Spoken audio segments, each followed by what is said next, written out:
All right, this is the fourth video in this sequence, and the final one. And this is really this is a bonus because this is some of the work that I'm doing on a book that I've been writing, and it's really about the importance and the power of creating incredible customer experiences. And really, it's a pretty broad thing. But what I've found is that the companies that have really scaled, really generated massive amounts of value.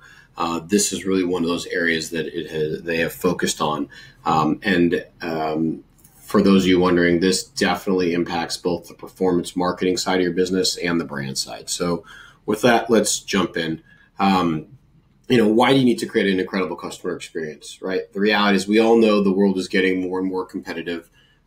This expression, there's never been an easier time to start a business. Like, it really sucks for incumbents. Right, that's awesome if you're a new entrepreneur or wannabe entrepreneur, but that just means that there are more and more alternatives and more competition, more and more noise out there. And certainly, I'm guessing most incumbents don't love this. It might have been the reason they got going, but most people don't want more competition. Yeah, it makes us better, but I'd certainly rather be in a monopoly than in a highly competitive market. Certainly more gratifying to win, but with a competitive market. But let's be honest, if we had a monopoly, the choice between the two, we would pick that. And in fact, the world is going the opposite direction. Especially in the eCom world, alternatives are a tab away, whether it's Amazon or Google search or somewhere else. It is easier and easier for customers to look for and explore alternatives, even if they're interested in your product, in your business. So, there is a huge difference in consumers' minds. And so, if you look through this list and you think about the difference in the perception and feeling of the first relative to the second. So Harley versus Honda, Cold Stone versus Baskin Robbins, Stitch Fix versus Bloomingdale's, Peloton versus 24 Hour Fitness. There is a difference that most people would have and would say they have. And just there's a feeling in the sense that what that first one's doing versus what the second one. And really, it's in my experience and what I've kind of looked at, it's really because of the experience they've created for their customers. There's a lot that goes into it, and each one may be different. That's part of what I'm going to showcase here a little bit, and then certainly what's much more extensive in the book. But this is, if you think about, like, there is a different feel in that perception, and usually that's grounded in something, and certainly we'll talk about that here. Part of this is really about winning the story in your customer's head. As much as we want to think that we are the ones creating the brand, we can absolutely influence it. Your brand messaging makes a difference. You want customer sharing, but ultimately you need your customer. You need to win the story in your customer's head. If they want them to get them to buy again and tell others about you, they've got to believe something, and that story in their head has got to be compelling, has got to be one that drives them to come back and buy it again. So that is really one of the keys to this whole thing, is what is the story in your customer's head, and really how do we go about influencing that, right? So, and if you think about buying again and telling people and building, it's these things, right? It's customer acquisition, retention, and building the brand. And so really, as I kind of put it here, the power of creating incredible customer experiences is that it concurrently benefits the performance marketing side of your business while simultaneously helping you build your brand. And so I'm going to show some examples around this, but I think a lot of people think customer experience, first of all, is just UI, UX. Certainly in this context, I'm talking about it is not quote unquote just brand marketing, but creating an amazing customer experience can absolutely drive both components of the business, if you want to talk about performance marketing and brand being different components. And so, what's the story in your customer's head based on, right? So there's the pragmatic and practical side, and then the emotional side. And so, there is a functional benefit. There's a practical side that people consider, and then there's the emotional side. And different products and different services, by the way, tap into different parts of these things. I'm not sure necessarily there's a strong emotion attached with Amazon Prime and 2-day delivery. I mean, it's joy and you get that thing right away. But also there's just a practical side of, I know I can order, I know what's going to happen. And so I'd argue it's a little bit more practical and pragmatic versus certainly some businesses and some products garner and tap much deeper into the emotional side of things. So certainly, both can and usually are relevant, just in different ways. So how do we influence this story, right? Certainly it's because of it's the pragmatic side and the emotional side. One, certainly it's based on people's direct experience of your business, their direct interactions. Certainly the messaging from the business absolutely makes a difference. It's not the full difference, but certainly does. And then, what other people say. And so the essence of customer experience is what impact a business has on the customer, whether it's practical and or emotional, right? That's the crux of it. And so, that's really what the heart of it is. Now, so what is an incredible customer experience? I don't know if there's a perfect definition, but I certainly think there are some components here about it leaves people feeling amazed, whether or not they're an existing customer. Makes them feel like they've interacted with a different type of business, than one they're excited to buy from again. It's aligned with who the business is and who they're trying to be. There's alignment there. And then really it creates a meaningful point of differentiation. And really that's one of the things that's crucial here is that because the world is getting more competitive, because it's so much easier to start a business than ever before, creating this meaningful point of differentiation that you stand out relative to everyone else. It just continues to be more and more important. And, one of the final things I'll say on this is, it used to be that a 7 and an 8, on a scale of 1 to 10 was good enough. And the reality is the world is getting so much more competitive that we've got to be 9s and 10s. And, GE years ago used to talk about doing this. Jack Welch used to say that. It's interesting that he talked about it so long ago, and GE feels like such a dated business relative to some of the ones that are out there, the new ones and new startups that are out there today. But the reality is you've got to be a 9 or a 10, and you've got to find, or at least you got to find a way towards that, because, being at a 6, 7, 8 just isn't good enough. And certainly being, 0 or 1 through 5, that's not a good sign in terms of people's satisfaction and happiness with your business. And so it's not good enough to be like a B and a C. Like it is, you can absolutely survive for a while. But those companies that were, on that original slide, comparing the two, those are the ones that they have key points that are 9s and 10s and that are most important for their customers. Again, each one of these businesses, there's no perfect rule from one category and one product to another. But, finding that point of differentiation where you can be great, just every day just becomes more and more important. So how do we do this? Tried to pick as technical terms as I could. There's the raw human stuff, there's product, there's transactional, and there's content. So let's go through each of these. And so, each of these, let's talk about the human stuff first, right? So identity and community oftentimes go very much hand in hand with one another. How do you tap into who people are, who they want to be, the collection of them? You don't necessarily always have to have one with the other, but oftentimes those first two are. Personalization, it's a buzzword. Everyone loves to talk about it, but, to the extent things can be personalized, whether it's from the business or the customer has the ability to do that. Secondary constituency. So this is about, oftentimes there is someone else who is part of the transaction, part of the purchase, or who is going to be affected by it. And what I'll do is I'll jump through some of these and then we'll get to the next slides where I talk to examples. But really, these are all about the human stuff, probably a little bit more emotional. I will say identity and community are two of the most powerful ones to tap into. Certainly product, crucial, kind of talked about it in a prior video. I think sometimes this is underestimated, underemphasized, but just how important it is. And there are all these different components here of improving the product experience. Certainly the transactional side of how people buy, how they discover, how they get notified, how they deal with refunds. I've included employee quality in here too, just because it's such a big factor. It obviously affects so much, but I've had to find a home for it. And then really content, right? So how do you use and how do people use content, whether it's video, music, talk to watch the experts, each of these things. So these are not mutually exclusive across. We couldn't be using content, tapping into identity, and it may be part of the purchase process, maybe part of the, the advertising process. So these can be used across categories, but, I try to, break them down as best as possible here. So if we look at examples, right? So, obviously I'm writing a book, could spend hours talking about each of these, but I want to kind of just give a taste of what some of these look like. From an identity and community side, you have what I would call more of a brand marketer in a Harley Davidson versus the Beard Club. And so Harley, has created these local groups. They call them hogs, where, the local dealerships sponsor events to have people ride.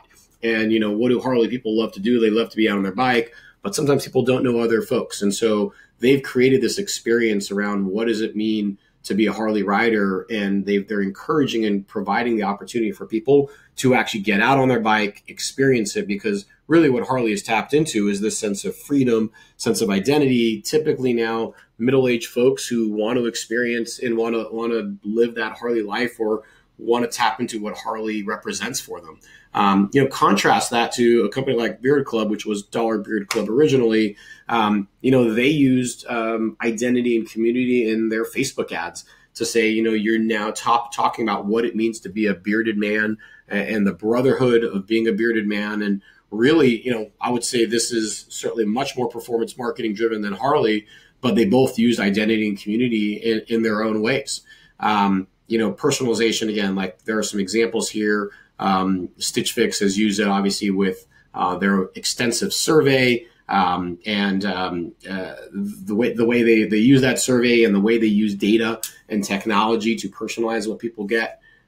Secondary constituency is an interesting one, right? Because Pixar has done a phenomenal job here, because kids want to go see these animated movies. Pixar has created movies that basically parents can enjoy and appreciate just as much as the kids, whether it's subtle jokes that are not inappropriate, but that parents may pick up or adults may pick up on, the quality of the animation. There are things like that. Nordstrom has done a similar thing for kids, where I have a friend who lives in Dallas, and he went to Nordstrom with his kids, and they had a place where the kids can be dropped off to learn how to tie their shoes, and while the parents go shopping. And so, each of these, there's this idea that the kids want to go here, the parents want to go there. How do you tap into, and how do you provide something where the other person actually enjoys the experience? Because how many times have we been someplace where the person who is with us doesn't want to be there, and that absolutely affects, the buying experience. Exclusivity, SoulCycle has done just an awesome job of creating this sense of experience. It's not nearly just a fitness brand. It's become a lifestyle brand. Frankly, you've probably never seen before and afters, but you've certainly heard people talking about SoulCycle. In the Hamptons in Long Island, it's ridiculously high priced, but to get into some of the VIP classes, that's what it takes. And so they've certainly tapped into exclusivity. Supreme does their drops every Thursday morning. Clearly, it's exclusivity and scarcity there. It's interesting. Inclusivity is really not the opposite of exclusivity in the way I'm talking about it, but really this is about serving, tapping into an underserved market. Gwynnie B originally started out as being for plus size women. Nerd fitness, by almost definition, you can see here, it's for nerds and people who identify that way. Certainly not remotely pejorative, but it's really about who is being underserved and really targeting a specific niche. On the fun side, people love to be entertained. They love to smile. Cold Stone brought such a different sort of energy and entertainment to when you go get ice cream. If you compare it to Baskin Robbins, which for those of you who remember, they're still around, but they have fluorescent lights and it was a linoleum floor and there was nothing really exciting. Cold Stone brought a real experience to going to get ice cream, and which people usually go there to celebrate, or if they're sad. Either way, they've brought such a different kind of experience. Obviously, anyone who's flown Southwest has seen what they do there. I will say there are plenty of people where Southwest is not for them. They don't want their flight attendants and staff and crew wearing shorts and making jokes, but certainly they've clearly differentiated themselves and found huge wins. But with that's not the only reason they've won, certainly, but people associate a sense of fun and lack of rigidity and formality. And this is also where it's important to talk about alignment, because what Southwest does versus like what an American Airlines does, very different. And if American tried to do the fun, boisterous, humorous songs in their pre-flight announcements, like it really wouldn't work. And the American customers may be overlapping, but that's not what they're expecting when they go, when they fly American versus you fly Southwest, you know what you're getting. Surprise and delight. Anne Marie Skincare is one of my clients. They did a phenomenal job of creating a customer love program where they would identify a handful of customers every month and basically do some research on them and send them something that was personalized. So it tapped into personalization, but these customers hadn't been told, didn't really know it was coming, but they might get a spa experience or they may get a gift. And people, to the extent their customer service can find, something on social or that's publicly available, they try to find something that was personalized. And so did a phenomenal job creating a surprise and delight with their customer love program. So these are some of the human things we can tap into. Product, intelligent design, just sometimes the product is just that good. It's that much smarter. Spanx, it wasn't, I would say, truly original in the sense of like there were things that were corsets and, tightened up around the body, but just the fact that it worked so well. There were different sizes. It's just one of these things where you talk to women who use Spanx and they swear by it because the product is just so much better. Do it differently. It's do it better. I love talking about Buc-ee's, which is a convenience store primarily in Texas. And it's amazing to have a convenience store mentioned when you talk about customer experience, because most people think about AM, PM and how disgusting it is. The bathrooms are dirty. The food is disgusting. The staff is rude. And Buc-ee's has done pretty much the exact opposite of that. And anyone who's been to a Buc-ee's, whether it's one of their small locations or, 100,000 plus square feet, let me put it this way. The fact that they sell Buc-ee's branded merchandise, whether it's stuffed animals or T-shirts, if you actually think about the average convenience store, why would someone want to buy the merchandise? That's what Buc-ee's has started to really, or has not started, but has been creating. Simplicity. So the Kindle is one of my favorite products of all time. It does one thing extremely well. It doesn't try to be more complicated than that. I love my Kindle because it's a reader. It works everywhere. It's fast. It's simple. It has a browser, but I never use it, and most people don't. GoodRx is one of my clients. This is comparisons shopping for prescription drugs. Again, very simple experience. You go to the website, you type in a drug, type in your zip, and you find the prices and you find coupons in your area. No PII, no login. It's one of the easiest customer experiences out there. And then In-N-Out, I think many people are familiar, but the amazing thing about In-N-Out is on the official menu, they're basically 4 or 5 items. It's burger, cheeseburger, double, fries, and drinks. They obviously have their kind of secret menu, but they really nailed, simplicity there. And certainly also, this is where I'd say, I don't know if it's intelligent design, but it's a really good product. Information transparency. So Rover and DoorDash do a lot of the same thing. So Rover is dog walking and, people are concerned about where their dog goes. Rover basically shows people, it's not real time because of privacy issues, but they will basically send their owners a report and a link afterwards on what the dog did, if they went to the bathroom, how much they ate, how far they walked. People want that. And, certainly DoorDash with food delivery, again, being able to see where things are in the process, huge deal. Packaging. So I think this is sometimes one of the underestimated ones, but each one of these 4, Tiffany's, anyone who's seen the blue box, Christian Louboutin, the red soled shoes, Amex, anyone who has touched a platinum Amex and sees the weight there. And then certainly, the alcohol industry has been known for that. But, it's, when someone receives that blue box from Tiffany's or someone sees, someone wearing those red sole shoes, you got to believe that it is affecting both a sense of jealousy, a sense of pride, a whole bunch of things that people are tapping into. And, certainly, again, this kind of stuff can tap into identity from the prior slide. But it's about how you make things look and feel and how you make someone feel. Store design, I think you look at the App Store, it's very much a reflection of the brand. And it's simple, it's clean, it's generally big, and really, it's a great experience. And people love going into an Apple store. And so, if the Apple store had been designed, in a very different way, the experience would have been different. And they really nailed it. The reason I mentioned Google here, is, at least up until very recently, their website was very, very limited, their homepage. On mobile, they have started adding more, but there's a story about Marissa Mayer, who then became CEO of Yahoo, who they used to get a email from a customer every, it looked like sporadically, with literally just saying a number. And they finally figured out that it reflected the number of words on their homepage. And really, the homepage was meant to reflect the brand. That you come to Google, there's nothing there other than you type in your search and you're going to get the results you want. And, that's what they wanted to communicate. Member benefits, I talked a little about ButcherBox previously about the benefits they get there, so kind of won't necessarily rehash that. Physical items, physical items can be huge in terms of what you provide to people. At Beachbody, I spent 8 years at Beachbody. We, with Insanity, we had a kind of an incentive promotion, if you will, that if you sent us your before and afters, that we would give you a t-shirt that said, "I earned it."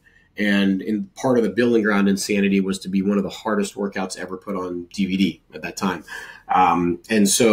But this really was also a way for us to get testimonials. But customers loved it. And, we basically wouldn't ask questions as long as they sent us before and afters. You kind of tap into a little bit of pride and, you got to trust your customer when it comes to that kind of thing. But that idea of the people got the t-shirts and wanted to get that t-shirt that said, "I earned it," it really, for them, it stood for something.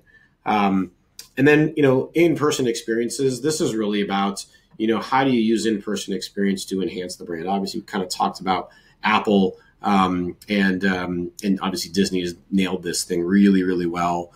Blizzard, it's got esports. They've started building out a studio and basically an arena here in Burbank in Los Angeles, where people can come and watch other folks compete. And so really this idea of bridging online and offline, and there are just certain things that are different in person. And so how can you use that? Obviously I'm going through a lot of these. Hopefully some of these just maybe trigger some ideas. You can obviously look back at the list and kind of do your own homework too. The transactional side, Amazon, I think, has made the buying process just so simple. They obviously had the one click, but just, the checkout process, how do you remove friction? Saturn is really one of the only ones in here that no longer exists, but they really removed the tension around buying a car. And, I think a lot of the online players have, picked up some of that strategy around, customers don't want to deal with negotiation and hassle. So, as much as they're not around, I think some of the stuff they did, though, is certainly has influenced both the online folks and even some of the actual dealerships. And certainly Tesla has, tapped into, trying to make things less hassly when you actually go buy the car. On the discovery and the try side, Warby Parker sends you 3 frames before you have to purchase, dramatically change the experience of buying your glasses. Costco and certainly TJ's, Trader Joe's have sampling in there. The numbers, the increase that the products that are sampled at Costco, they're astronomical. It's why they do it. And even despite people trying to quote unquote game it and go there to do it, you're always going to have people who are going to game your business model. You just have to be on the lookout for them. There's not much sometimes you can do. You're going to have sometimes people who buy a subscription product because it's at a discount and they want to cancel same day or next day. As long as things, you can do some things to mitigate that. But I wouldn't get so caught up in trying to solve, assuming they are the exception and not so costly if there's a much bigger win to be had here. Order notifications, both Loot Crate and Dollar Shave Club do it in a different way. But really it's about letting customers know something's coming. Kind of talked about ButcherBox previously. Dollar Shave Club really was one of the original ones that I had seen, letting people know that their next order was shipping. There's just a ton around that I think is just really helpful or could be harmful with subscription businesses.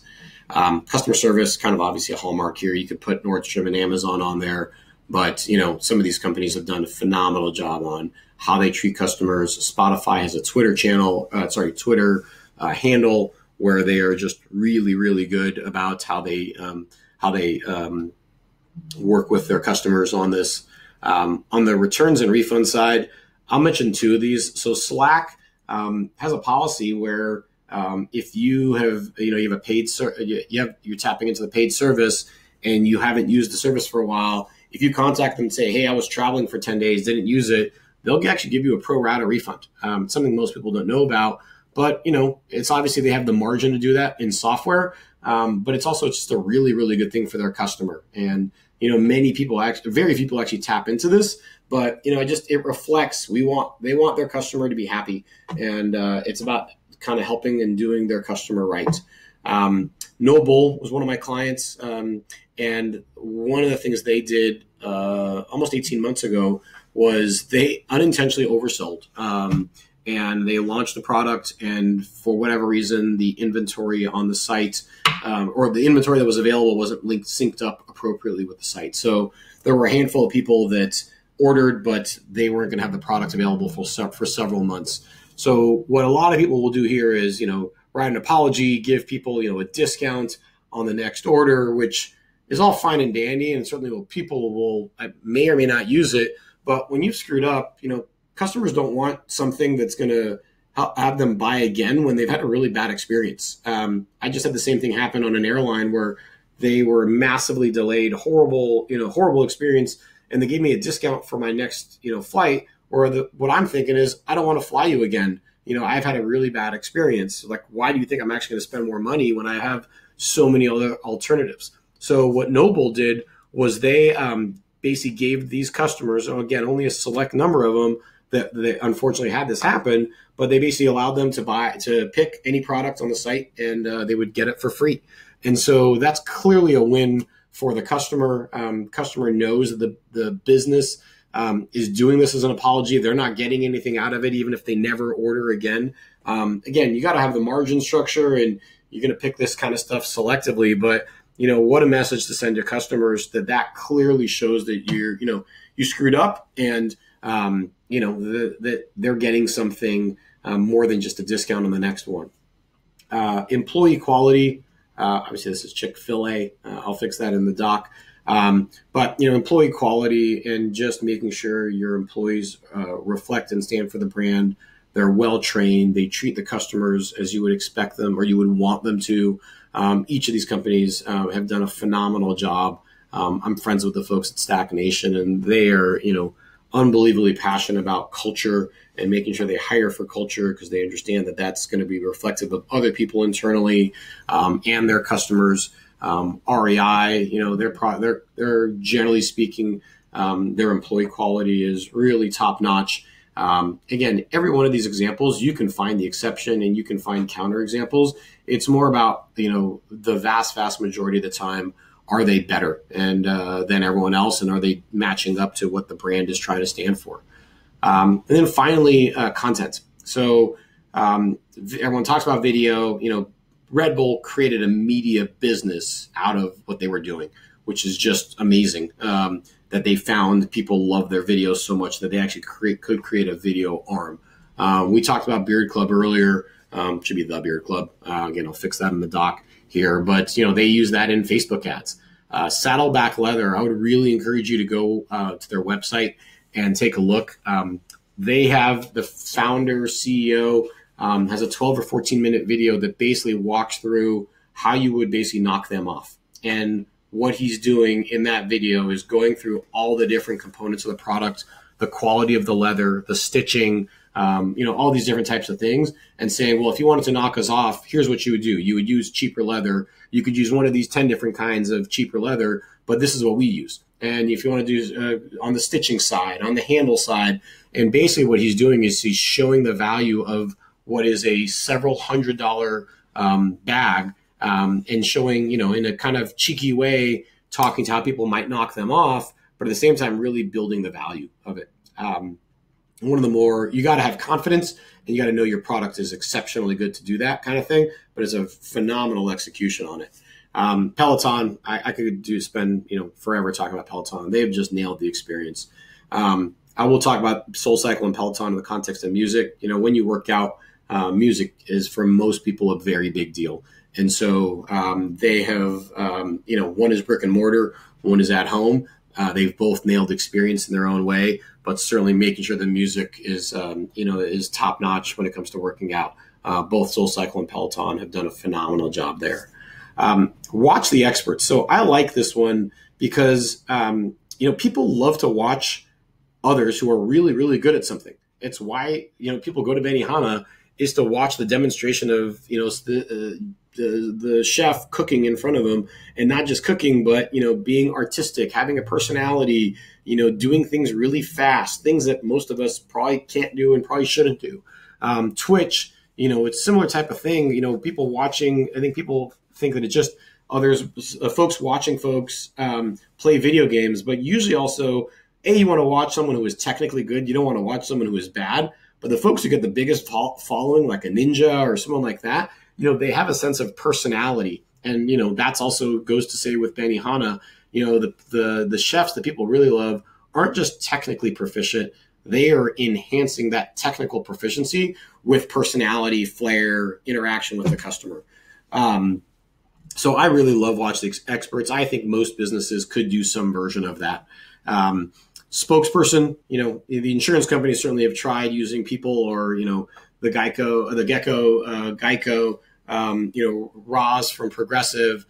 They've tried to humanize what has traditionally not been a very human industry. Apple, obviously had the comparison of, the cool guy versus the nerd of the PC, and Old Spice, has used Isaiah Mustafa. And still actually is, I think, started using them again here to, bring a sense of a different kind of personality and bring a person that people can either associate with or be entertained by.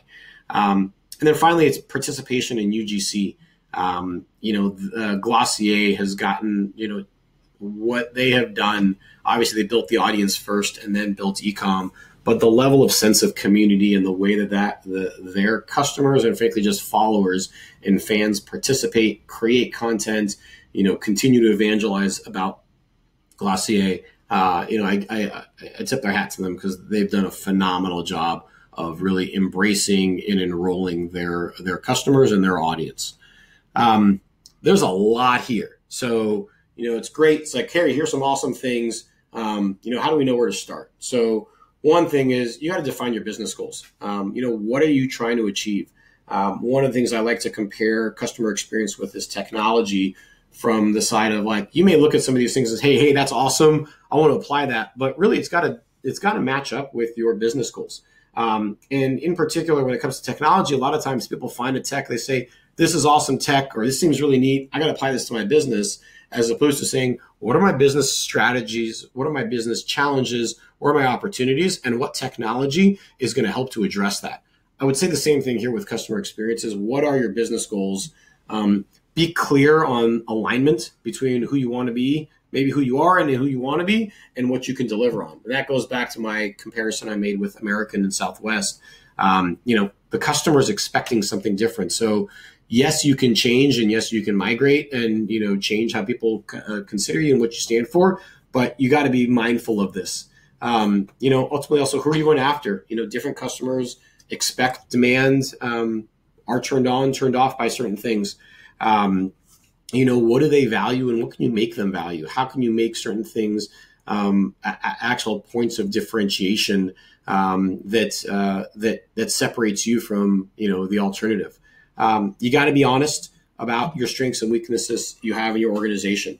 Doesn't mean you can't hire, doesn't mean you can't find, you can't use consultants or agencies. But if you are really bad at video and it, don't try to create video unless, it's either practice or you're going to go find someone who is really good at it. So you got to be honest. But really what it's about at the end of the day is you find your key points of leverage. Where do you think you can meaningfully move the needle? What do you think is going to impact your business, is going to have your customer talking about you, really excited about it, excited about you, about the product, the service? That's really the key here is, where are your points of leverage? And it could be, the daunting thing about this is there are 1,000 things you can do and your brand is built everywhere. The reality is, though, you have to pick and choose. So find some key points of leverage, find some wins, and then, you prioritize, you test, and you iterate. someone has got to own this. I talked about this in the context of retention. So someone has got to own if this is new or this is something that you want to push much more strongly, whether it's you, someone on the team in the business, but someone has to own the desire and this push towards creating, excuse me, amazing customer experiences and incredible customer experiences in your business and really for your customer. One last thing here is, one of my friends asked, said it's all great, to talk about all these things to do. What should I stop doing? And, my response to him was, most of the time we know what the biggest complaints that our customers have or the things that we just don't feel good about. And so sometimes like customers complain about things that we just can't affect today and we're working on it. Awesome. Great. And again, sometimes customers will be sensitive and appreciative of that. Sometimes they won't. But, sometimes, like there are parts about your business or things the way you operate or what you deliver that are not what you would want if you were the customer. And so oftentimes it's, find those things that, people have been or continue to complain about or that you just don't feel good about and you don't feel is a good reflection of your business and the brand you're trying to build. And really, the other thing I will say around what to stop doing, and this is even broader, is, you've got to focus on things that are repeatable and scalable. I will work with clients and, I will see, for example, they may have 4 paid traffic channels that are equally distributed, 25% each. And while that's great from a risk mitigation side from one perspective, usually for me, that means that they haven't gone, deep and exploited an opportunity, because most businesses I've seen have 1 or 2 primary channels, 1 or 2 primary offers, and that's where they go really hard. And it's easy to look from the outside and say, why aren't you doing this or that? But usually it's because they're spending so much time on what they know that is working. And yeah, that means they're exposed and there's risk there. But generally speaking, it also means they're, doing their best to exploit the opportunities in front of them. So sometimes what to stop doing is, those small things that you think might add marginal improvement, but that are massive efforts, the things that you're just not getting some traction on that relative to where you see things that are repeatable and scalable. This goes, again, beyond customer experience, but it's worth mentioning at this point. So yeah, there's a ton here. Obviously, my book is in progress, but this will give you a little bit of a tease. Certainly, if you have any ideas, feedback, thoughts, I'm always open to that. Would love to hear what others have to say. Certainly, that's a lot of what informs my thinking and, discussing and getting feedback and seeing other folks and pressing my ideas on this. But, this is really when I look at some of those, if we look at those the companies on that first slide or one of the first slides here, I definitely would rather be the first rather than the second. Not that the seconds are bad necessarily, but there's something special that these folks have created. They're not perfect by any stretch, but they are really are and continue to separate themselves out. And, it's really obviously incumbent on them to continue to press, continue to innovate because, there is someone who is, going after each one of these folks. So with that really ends this video sequence. Hopefully you got a ton out of it. As I kind of say here, there are no absolutes. I said that at the very beginning. There are countless things that affect the business, product development, HR, finance. What I've tried to do here is talk about some of the areas of my expertise, some of the things that I've really learned in the last 10, 15 years. And, usually what I hope out of when I go to events or I go to a conference or listen to someone speak, I'm looking for 1 or 2 things. And that's really what I would suggest here is you may have 1 or 2, or you may have more than that, but really find 1 or 2 things that you could take action on, get some wins, get some traction on that, and then continue to grow from there. Because the worst thing is to get so many ideas that you don't do any of them. Just pick sometimes it's a matter of pick your 1 or 2, even if it's not perfect or it's not fully fleshed out. You'd always rather take action on something that you think is going to be impactful, and certainly take action, period, rather than have a whole bunch of ideas that you do nothing with. So with that, as I said, if you have any questions, suggestions, you want to learn more about what I'm talking about, some of the work that I do, certainly you can reach me here. I'm available kind of through all different channels. And again, best of luck with everything, and really appreciate you taking a look and listen. And best of luck with everything. Thank you. Take care.